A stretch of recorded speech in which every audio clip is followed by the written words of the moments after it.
Well, I guess drug policy reform started for me 2 weeks before I was to graduate high school. During breakfast one Sunday morning, there was a knock at the door, and upon exchanging the pleasantries with the individual, my grandmother instructed me to accompany the gentleman. He was a police officer, and he drove me to a field of abandoned cars. And in one of these cars was the body of a naked woman. She was my mother, who had died from an apparent heroin overdose. Now, at that particular time, there was no words to describe how I felt. But one thought resonated as I came to my senses, and that was all illegal drugs should be eradicated from the face of the earth. But as I watched my native Hartford, Connecticut go downhill decade after decade, I began to look at this in a different light. I was seeing that the authorities were putting more and more money into fighting this drug war, but there were more drugs at cheaper prices on our streets than ever before. And the perplexing thing is that more and more people were going to prison, and most of them were black and brown.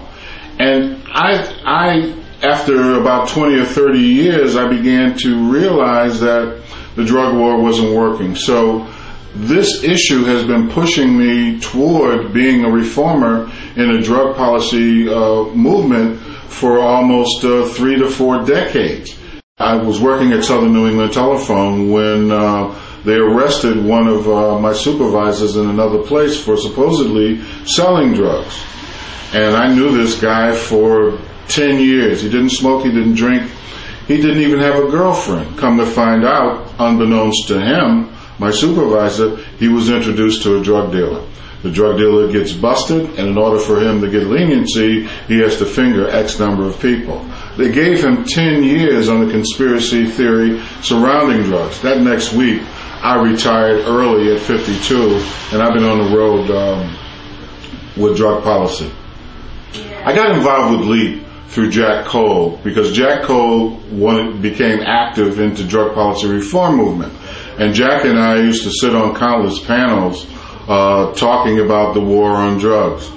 And that's from that, I believe Peter, Chris, and Jack Cole started LEAP. And since they started it, it just took off.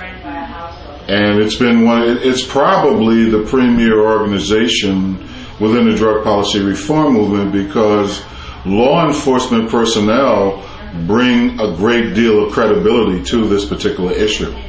Not saying that other people don't, it's just that they are more or less on the front lines on a day-to-day basis, and they see and back up everything reformers like myself have been saying about the drug war and how corrupt it is.